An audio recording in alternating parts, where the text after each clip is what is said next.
O tema da palestra é ESG, Environment, Social and Governance, Desafios e Possibilidades.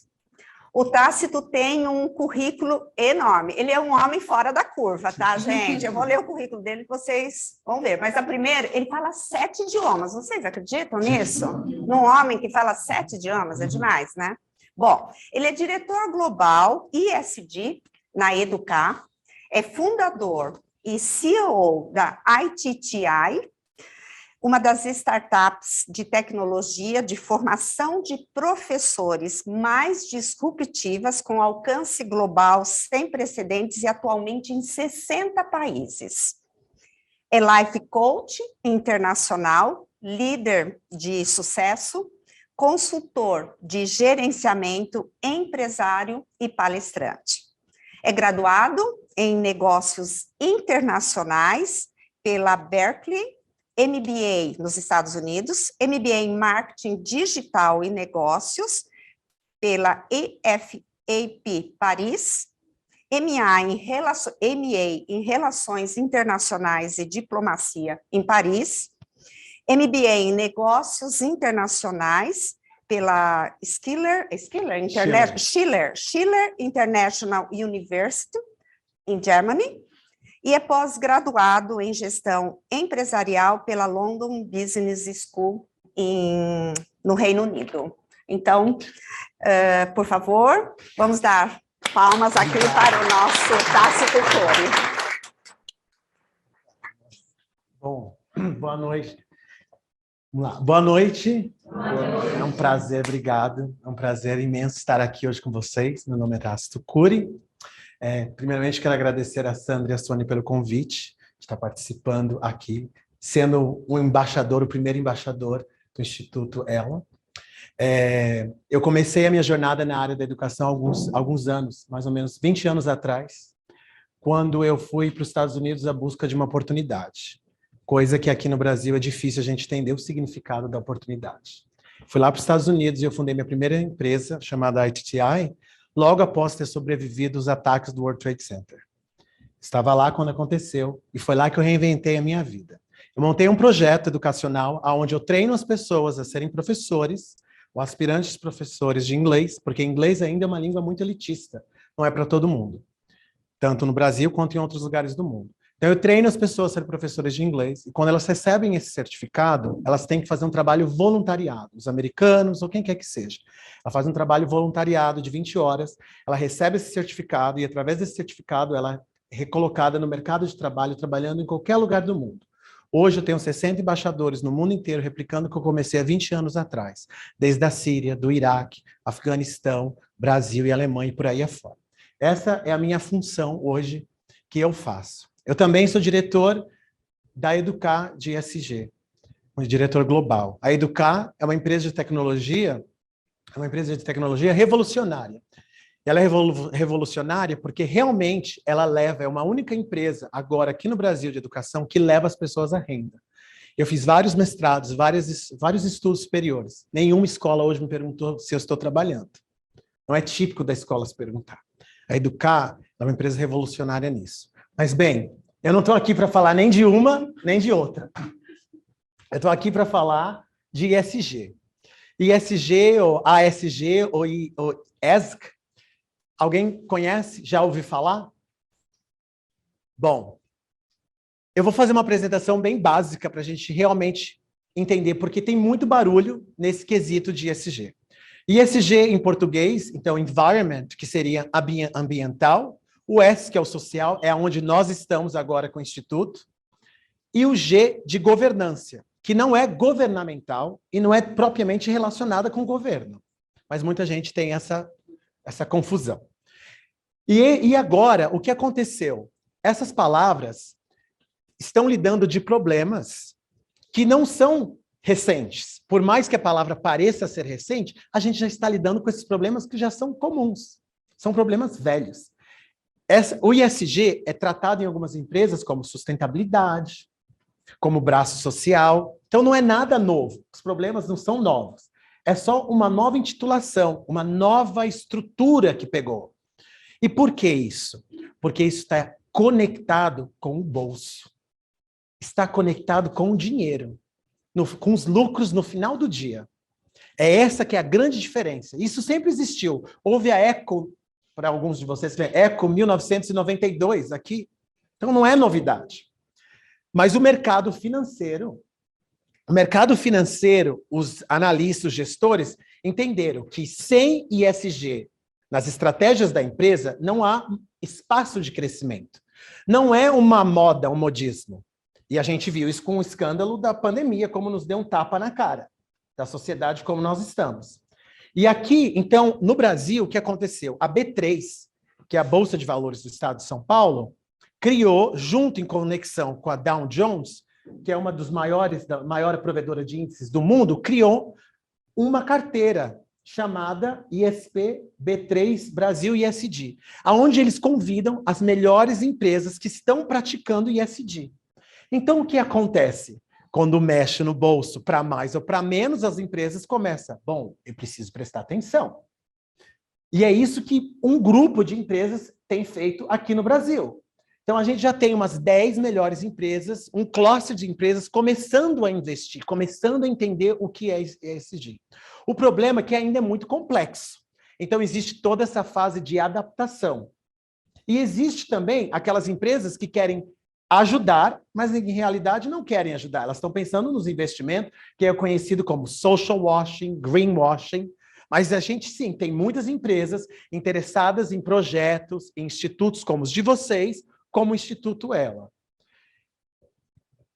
No Brasil, falar de ESG ainda é muito novo e muito recente. Nos Estados Unidos ou na Europa, já se tornou algo mais de praxe, mais normal. Aqui no Brasil, essa fala ESG, ou ESG, ela tomou uma total relevância depois dos nossos incidentes, acidentes, catástrofes naturais, como, por exemplo, o rompimento da barragem de Vale, envolvendo a Vale, em Minas Gerais, o vazamento de óleo nas costas brasileiras e esses incêndios frenéticos que nós continuamos ter na Amazônia. Então, isso tomou uma outra dimensão da história do ESG, do environment, do ambiente. É claro que a pandemia mostrou todos os problemas sociais que nós temos. Só que o ambiente, a maneira que nós estamos lidando com o ambiente tem que ser mudado. E as empresas, se elas não se redefinirem, se não se organizarem os seus produtos e os seus serviços de acordo com o ambiente, a situação vai ficar cada vez pior. E aqui, então, voltando um pouquinho para a gente entender, o ESG não é novo. O ESG só está agora sendo regulamentado, estruturado. Em 2004, a ONU fez um relatório bem pragmático, específico, que eu gosto muito desse nome, que é Who Cares Wins? Ganha quem se importa. Novamente, volta para o bolso. Ganha quem se importa. E esse relatório está disponível online, é um relatório relativamente grande, que vale muito a pena os senhores lerem, que ele fala desses 3 pilares, o E, e o S e o G. E ele fala, em síntese, que nenhuma empresa, a partir de hoje, vai crescer se eles não meterem a mão no bolso, investir e fazer alguma coisa no ESG. Não adianta mais, não é só o lucro, nós não somos mais movidos somente por lucro. Empresa que é movida por lucro e não tem um propósito, ela não vai para frente. E o impacto desses 3 pilares, ele causa uma mudança tanto na empresa, na parte social, como na parte pessoal. Então, faz a gente pensar o quê? Esse relatório diz que nós precisamos de investidores modernos. E o que é um investidor moderno? O investidor moderno não é aquele jovem que está no TikToker, ou é novinho, ou que está comprando Bitcoin. O investidor moderno que a gente quer falar é o investidor que está pensando no seu legado. É o investidor que está pensando no seu footprint, das suas marcas que ele vai deixar. O investidor moderno não é nada mais que um cidadão moderno, porque a vida social e pessoal, o trabalho e a vida, ainda mais trabalhando de casa, está super conectado. Super conectado. Então, o investidor moderno é aquele que pensa como eu vou usar os recursos naturais, diversidade, impactos do planeta, igualdade de gênero. Este que é o novo investidor. Esse que é o investidor que está pensando ali no futuro. E isso tomou uma total dimensão quando a ONU teve um encontro em 2015 e agregou mais ODS. Os ODS são os Objetivos de Desenvolvimento Sustentáveis. E aí ela já tinha 7 objetivos, ela agregou mais 10 objetivos, fazendo a Agenda 2030, onde teve uma movimentação de todos os países, de todas as empresas, de aderirem à nova Agenda 2030. O que aconteceu? Como é que eu, uma empresa pequena ou uma empresa grande, um instituto, posso levar todos esses objetivos? Nenhum governo consegue fazer isso. E aí que foi a ideia do ESG entrar junto com isso. Porque eu pego o ESG, essas 3 letras, ambiental, social e governança, e abaixo dessas letras eu coloco os objetivos.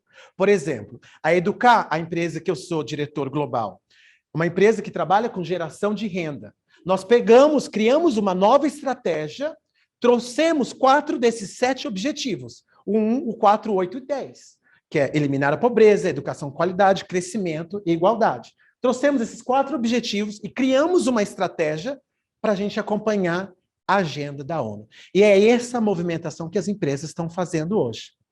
O grande desafio é o S, é onde nós estamos. Bom, e aí... aqui. O ESG, como eu digo aqui, é mais que uma política de compensação. É uma estratégia sólida que deve ser planejada e incorporada em todas as ações da empresa. E não importa o tamanho da sua empresa. Eu vou dar alguns exemplos. Por exemplo, o E, a gente sabe, o E e o G, as empresas têm investido mais no E e no G. Por quê? Porque a gente consegue mensurar. A gente consegue ter indicadores. A gente sabe sobre a emissão de carbono, gases poluentes, reciclagem, a gente consegue contar isso. Governança, que é transparência, a gente consegue, a Amazon tem um portal que ela indica exatamente quantas mulheres estão na liderança, quantas mulheres negras estão na liderança, quantos negros estão na liderança e se o salário tem igualdade. Se você estiver ganhando o mesmo que eu, fizer a mesma função, você vai ter um ajuste no seu salário. Essa transparência existe em algumas empresas. O S, como a gente lidar com pessoas, é a questão humana, é muito mais difícil por causa das milhões de variáveis. Mas o S, a diversidade, é muito importante. Estava conversando com um amigo que trabalha numa das maiores empresas de outplacement aqui no Brasil, chamada Michael Page. E ele falou assim, Tácito, eu estou tentando trazer um executivo com um pacote, um bônus maravilhoso. O salário é espetacular. Mas ele não quer vir. Eu já tentei de tudo, já aumentei o pacote, já dei férias, já fiz tudo, mas ele não quer vir. Aí ele acabou o processo seletivo, eu perguntei para ele, por que você não quer vir? Desculpa te perguntar, porque assim, é o trabalho dos sonhos. E ele falou assim, porque eu li sobre a empresa pela qual você queria que eu trabalhasse, e eu não vi nada de diversidade. E eu, como homem gay, não me senti representado nessa empresa. Então você não precisa ser grande para colocar diversidade dentro da sua empresa. Você não precisa ser grande para usar materiais recicláveis, materiais biodegradáveis. A atitude, o mindset, não importa o tamanho da sua empresa. Bom, vamos lá. E esses impactos, essas mudanças, a gente consegue ver rapidamente. Nos investimentos, nos Estados Unidos saiu um documento em 2019, um pouquinho antes da pandemia, feito pela Deloitte & Touche, que dizia que de 4 investidores, 3, hoje em dia, somente investem em empresas que fazem ESG. Tem noção de como importante é isso? Então não é mais um CELI, alguma coisa assim, olha, tá bonito, tá na moda. Não, não é. Os consumidores, hoje nós temos somente no Brasil mais de 30 milhões de centênios e milênios, que é o pessoal que nasceu nos anos 2000, que compra, que consome conteúdo, produto, serviços. Hoje, eu tenho uma cafeteria aqui perto, e hoje em dia as pessoas vão tomar café lá, elas perguntam, o jovem, é biodegradável o seu copo? O canudo é poluente? Há 20 anos atrás eu jamais faria esse tipo de pergunta. A atitude é outra. Os nossos consumidores são outros. E nos trabalhadores, a gente sabe muito bem que um trabalhador que se sente valorizado pela empresa, a tendência dele ficar é 5 vezes maior.